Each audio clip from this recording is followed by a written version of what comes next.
Greetings, one and all. I hope you're well. I have a bit of a task on my hand. I've got the new desk, which I think is recording. Well, I hope it is. Looks like it is. And I've got to get used to the various buttons.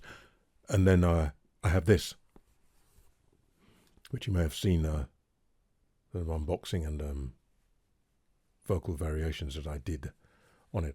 So what I'm going to do is see if I can get through my usual thing that I do as far as is appropriate, because obviously this is slightly different. It's a wireless adapter for a microphone. So let me go through some of what I normally do.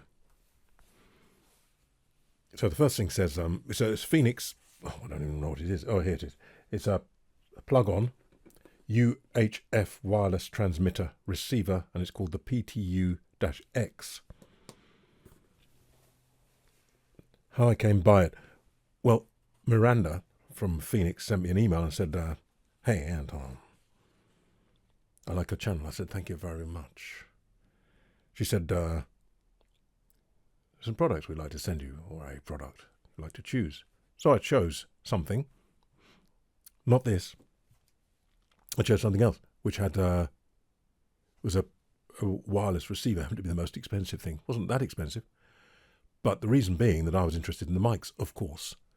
So it came with two mics. I thought it's all a bit much, really. I don't need two mics, and then there's this rack thing. Anyway, turned out they didn't have one available, and they said, "Is there anything else?" And she suggested, "Well, how about this?" Which actually, for me, probably turns out to be a better thing, because the other thing, I don't know if I'd have had the time, and I don't use wireless. So I've had to rig something up in order to test it and so on and so forth. And I expect at the price the mics wouldn't have been, you wouldn't expect them to be top notch, really. But anyway, so this then gives me the opportunity to use it with my own mics, I think. Mostly. I'll come back to that in a minute. So I've taken it to school, I've done this and that, and I was trying to figure out what I'm going to do. Well, I've done the unboxing. Oh, it says charts and accessories. There's no charts. Don't know why I put that there. Anyway, what the manufacturer says. I'll tell you what the manufacturer says. 500 megahertz, I assume that is, M-hertz. UHF. What's that? Ultra high frequency? I don't know. They say it avoids interference from Wi-Fi, Bluetooth, and 2.4 GHz devices. Oh, I don't know what they are, but whatever they are. It's got 16 channels. It's good for 100 feet, it says. It's good for 100 decibels of dynamic range. 98 decibels signal to noise. Has 48 volt phantom power. More on that later. Has a mic line switch, so you can switch from mic to line. I think I showed you on the close-ups. And it's the shape of it means it won't roll off. It's got a locking knob, but all of that I've shown you. It says it has a 10,000 milliamp hour battery that can last for 7 hours. Okay, on that note, I've taken it to school and left it on all day, which is about 7 hours, and it lasted, not with phantom power on, but just as is. So what I figured to do is normally I do fit, finish and feel. Well, I've done that really with the close-ups from above, which will be coming, edited in later to the video. Everything's fine. Very well made, it seems to me. Close-ups, which I've done, which you'll see. Now, if you looked at the unboxing, you'll see what's in here, well packaged. These are the two plastic sleeves they come in, and I've been using them at school, so I put them in the plastic sleeves. Then, in the pouch, so in the sleeves, they hopefully don't get scratched. This is the cable, which you've seen. Dual cable of charging. Single at one end and one for each, so that's fine. And there's the pouch. All good. This then is the receiver. Let me get the light in a better place, perhaps. And there you have it. I mean, everything feels solid. I did wonder if this was metal. Don't think it can be, but there's not really the slightest of give if I press really hard. So I guess if you actually stepped on that, well, I think it'd probably survive you even stepping if it felt like that. And they mentioned the facets here to stop it rolling. There it is. Oh, RX. Don't know what that means. Serial number, obviously. And charging port. Not much to say. Some people did. I've watched some videos. They did say that in certain situations these obstruct fitting this in fully. I haven't found that myself, but people have mentioned it, and they did say you can cut them off. So I assume it's not, well, you can cut them off their metal as well. But anyway, there we go. That's that. This is the other one. Much the same with the facets, as you can see, and the charging port. It does have this. You can see how that works, perhaps. If you can see that that little tag there is down at the moment, and when you unscrew this, up it comes. There appears to be some sort of rub around there. Anyway, I can say that it works very well. I don't know which way to do it. So if I use my trusty USA 58, you'll see. When I'm fiddling about sometimes with dynamics, I don't bother securing it because I'm swapping from one to the other. But if you do want to secure it, which mostly you will, you do that.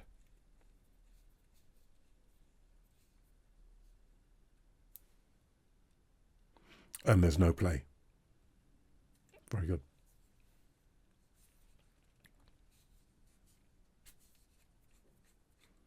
I was perhaps a little overzealous there. Not necessary to do it that tight.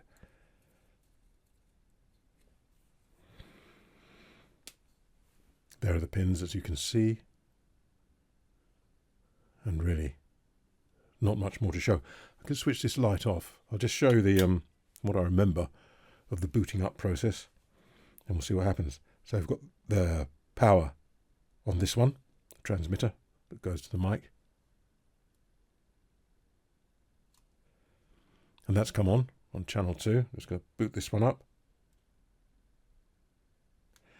And that's come on channel 2. Now, you probably understand from my channel that I'm more interested in the microphones and the sound quality and so on and so forth. All this is a little bit beyond me. I mean, I can get my head around dynamic mics and even condenser mics and ribbons and so on.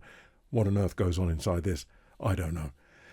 But let me see. There's the 48 volt phantom power. So you hold that down, and you'll see that's lit up there, hopefully. I think you can. This is the mic line switch, on this one only, of course. So you can use it for keyboards and so on. I haven't got an adapter. I can't imagine why you might. But anyway, it's there. I think it just reduces the level. So I've got it on mic, obviously. This bit of it, I don't really understand. You can select a channel. Oh, that's quite right. If you press it and just do that, you can go through channels. So I think you can select them yourself. So it's on 6. Gone back to 2. Well, so I don't really understand that, but I've never needed to do it. So I selected 7, and then I pressed sync, and then I pointed them to each other, and they're both on 7 now. I believe it can. There's something you can do. I should have read the instructions. Well, I did, but as I say, I'm not really that interested in that side of it. I've never had any issues. You can let it auto sync for the best one, and auto select, and then sync it. And I think if I switch these off now, and then switch them back on, they come back on. That's what I've always found. They're back on in the same channel that you switch them off on. So let me just go back to 2 for whatever reason.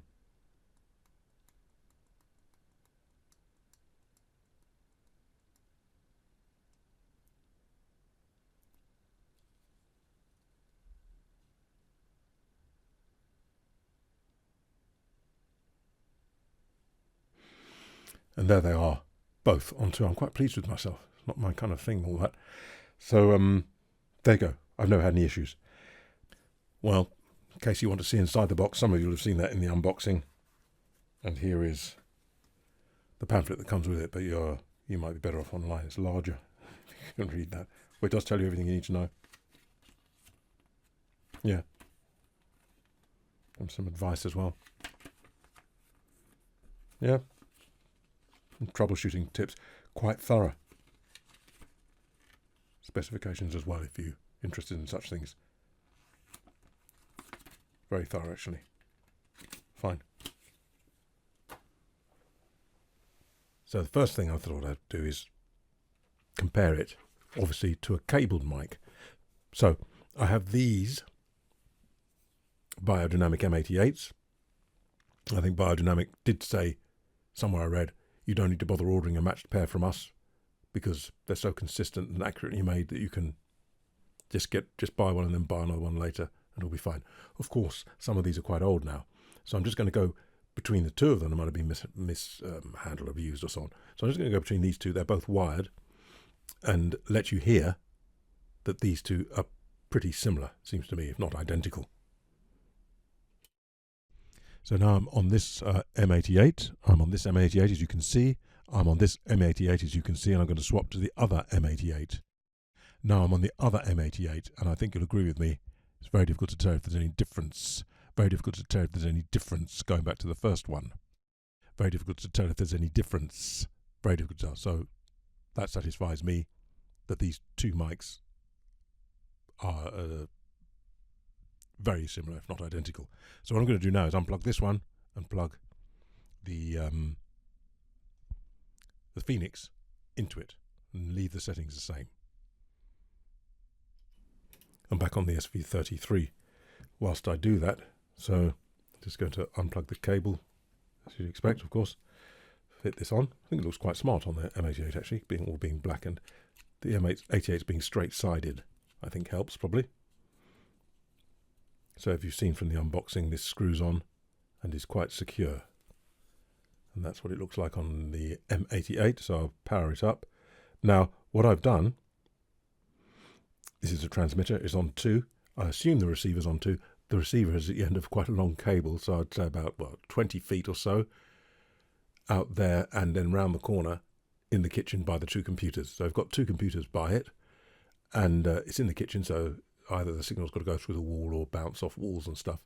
There's no direct line of sight. So that's what I've done with that. So I'm assuming it's on 2. I can't see it because it's there. So let's just get rid of the SV33 and go on to this, and then I'll go between these 2 mics, one wired and one not. Now I'm on the Phenyx. Now I'm on the Phenyx. Now I'm on the Phenyx, and what do I notice immediately? Well, it seems quieter. So we look at that. Seems quieter. Seems quieter. What do I notice? Well, I do notice some noise. Yes. To me, that's a little bit. There's something going on there, and which is reflected in the part of my voice, which is the harmonics up top there. I'm going to bring it a bit closer. I'm going to bring it a bit closer. Now let's go between the two. Then I guess is the thing to do. So this is now I'm on the Phenyx with the M88 with the Phenyx. The M88, this is quite a dexterous thing I've got to do here. Should have set this up a bit better. This is the M88 with the Phenyx. This is the M88 without the Phenyx. This is the M88 directly on a cable. The M88 directly on a cable, bringing it closer. The M88 directly on a cable. This is the M88 with the Phenyx, bringing it closer. This is the M88 with the Phenyx, bringing it closer. The levels sound to me to be about the same. I'm going to go back on the SV33. So definitely some hiss that I hear there. Now, I'm going to say something about this because obviously I like my high-end mics. Well, that's what I'm looking for. A microphone to be a true microphone. What I mean by that is it captures exactly what's there, doesn't add anything, blow. I've only got to handle pops, of course, and handling noise and all the rest of it, but really to be as high fidelity, want of a better term, is what I like. Now, as you can hear, this does something. So for me, if I'm used to what I'm used to, which are high-end mics as well, and this is quite a high-end mic for a dynamics, probably one of the highest end dynamics available. It wouldn't work. Well, as I'm used to a cable. If I can't use a cable, then I've got to do something. So here's what I'm thinking. Had it with some students. One of the students, I'm going to put it now on the SM58 as I'm talking. I used it with an SM58 and something else, or one of the students, and that student, check it's muted, that student said, oh, that wasn't with that, it was with something. She said, I prefer it. I said, really? And she said, yeah, it's not as incisive. That was interesting to me for a couple of reasons. One, that she preferred the sound with this. And secondly, I realised all my posh mics, she doesn't like them anyway. She prefers something that she said you can hear too much. Don't like to hear it. So let me do this. I'm not going to swap between the SM58. You just have to go with what I've got. I'm not even going to bother doing the locking ring because I'm going to do a bit of fiddling about, as you can imagine. Now I'm on the SM58. Now I'm on the SM58. Now there is the hiss, the extra noise, but somehow on the SM58, to me,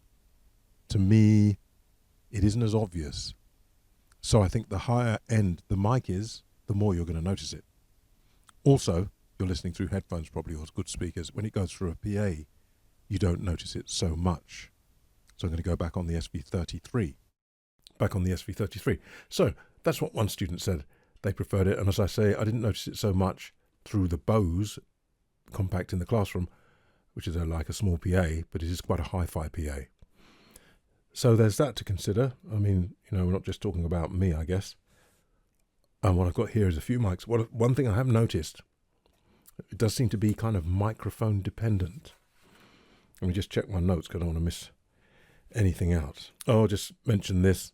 One of the students who didn't notice any difference, see, it all depends, doesn't it? She didn't notice any difference. She said, oh, that's handy. Oh, that's interesting, that's handy. It would not have a cable. Oh, yeah, I suppose so. It's handy. So here's where I'm going to go with this. I'm going to try it on a few things. I'm going to try it now on a Behringer cheapo. I did look, and there's a Behringer cheapo with a switch. I'll tell you why that's, I think, of significant later, or perhaps of interest. Can't remember what this is. This is the £20 odd Behringer. I'm on the £20 Behringer now. Sounds very similar to the SM58 to me. And this one hasn't got a switch. Why do I mention a switch? Well, I'm going to tell you why I mention a switch. I'm thinking if you're doing weddings and functions and you don't want to buy the full radio mic thing, well, how much is this? About, in England, round about 80, I think. The Behringer mic, and it seems to me the more high-end the mic is, the more you're going to notice it. So maybe don't use a high mic. The Behringer mic is about £15 with a switch. Why am I mentioning a switch? Well, let me go now to... I've got loads of mics here. You'd love it, perhaps, if you saw it, would you? Except I can't find which one's which. Okay, here's a microphone with a switch. And whilst we're at it, it's phantom powered. So if you've got a microphone with a switch and you do functions and weddings, £80 for this adapter. I'm going to switch the phantom power on now, make sure that's off. And then that Behringer mic is £15 switched. You can get some others for that kind of price. Just let it stabilize for a while. This is Sennheiser E865S. S signifies a switch. And I have reviewed it, and I did notice that Sennheiser did sort of, I didn't exactly say it was an announcing mic. It's a bit too posh for that. Well, a posh announcing mic, I don't know. They did mention speech and blah, blah, blah. So I don't know why they did that. Oops.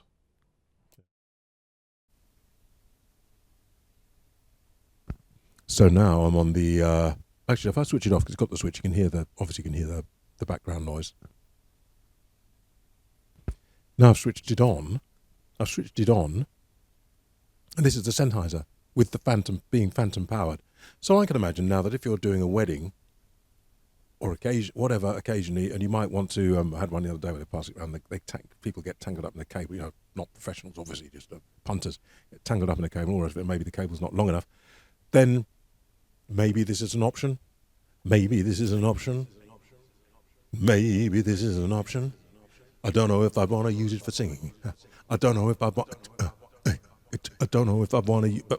I'm getting. You kind of get used to it, and you kind of get used to it, and so that's what I'm thinking. You could do that for whatever price it is, and there you've got yourself, when you need it, a microphone that you can just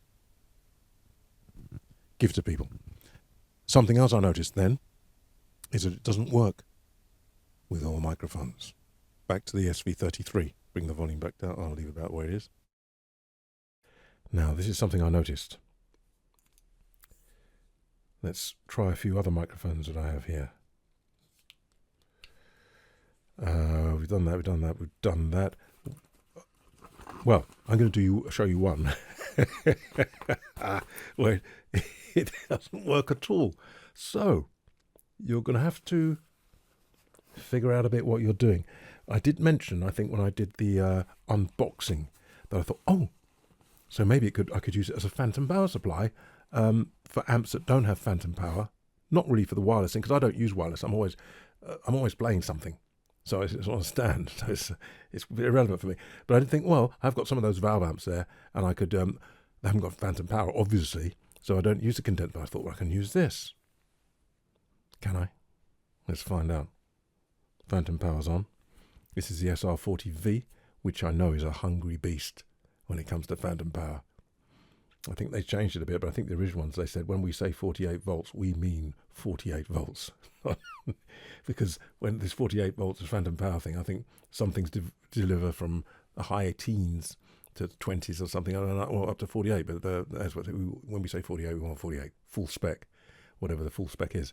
So let's try it now, make sure it's muted when it is. So this is the SR40V.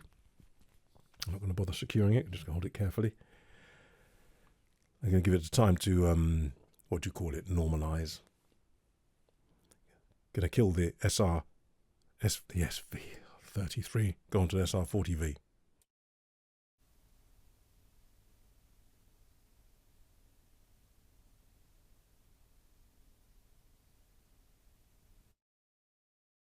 Okay, doesn't work.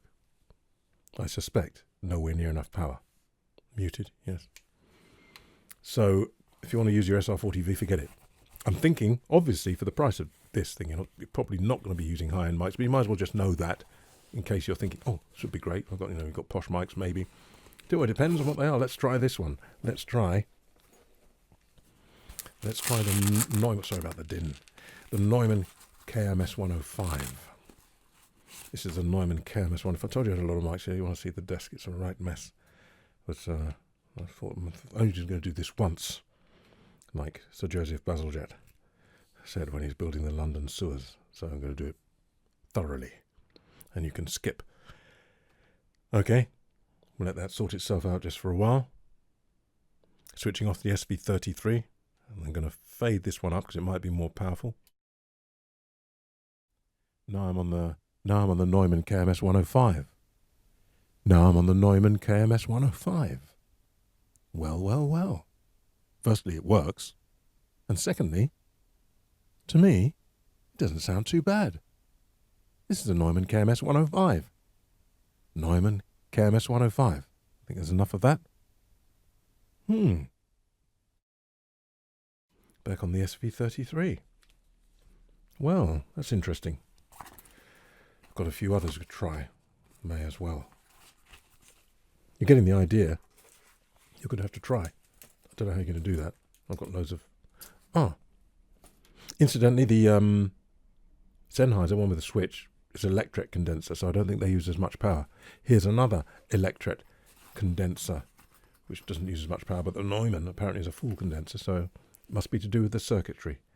Oh, something I must mention as well. With the Bose, it doesn't show up here really, but with the Bose, the volume was significantly less than the other mics that were striking there, so I had to have the second channel turn up quite higher. However, a friend of mine has a different version, she got them on Amazon, a similar sort of thing, and she found that with her Bose. So I'm wondering if it's the Bose circuitry on the input, which is why things seem to be a little bit variable with this. Make sure it's muted. So this is the Master Reference, AKG Master Reference, which I believe is an electret condenser. I'm going to creep it up, get rid of the SV33. Creeping up the Master Reference, creeping up the Master Reference, creeping up the Master Reference, creeping up the Master Reference.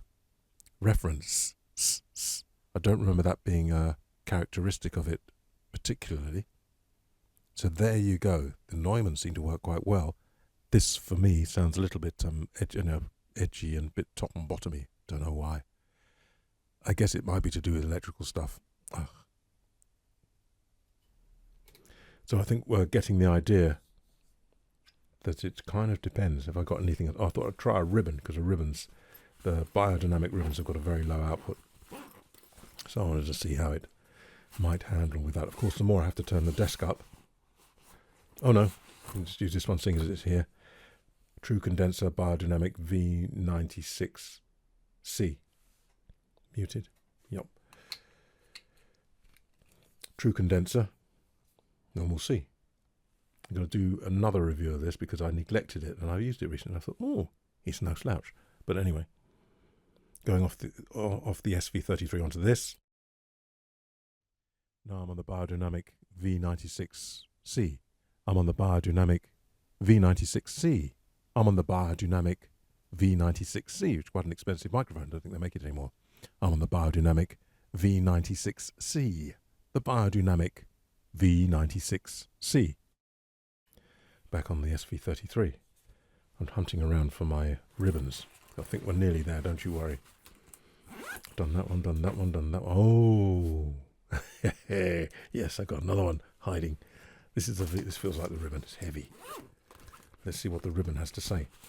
I'll leave the phantom power on because I've got to transform one and they can handle the phantom power. So I keep switching it on and off. No need to wait for it to stabilize because it doesn't use it. Now I'm on the Beyerdynamic V90. Now I'm on the Beyerdynamic V90R. I'm on the Beyerdynamic V90R. I'm on the Beyerdynamic V90. It doesn't like it at all, does it? I've had to put the slider right to the top, and it doesn't like it. So, not really usable. That's something I'm thinking as well. I think it likes a reasonably healthy signal. So, modern dynamics might have neodymium magnets, but I think a dynamic, my feeling, it does work with the condensers, as you've heard, the Neumann.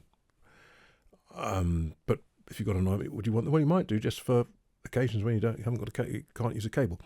But I'm thinking a dynamic with a fairly high output is probably a safe bet. Now, I said there was something. Here it comes. Done that one. Done that one. That one didn't work. That was what's that? I've done that. Here it is. I'm about to review it. Yes, sir. So, pay no attention to the sound of it. Here. I'm going to review it. I haven't used it yet.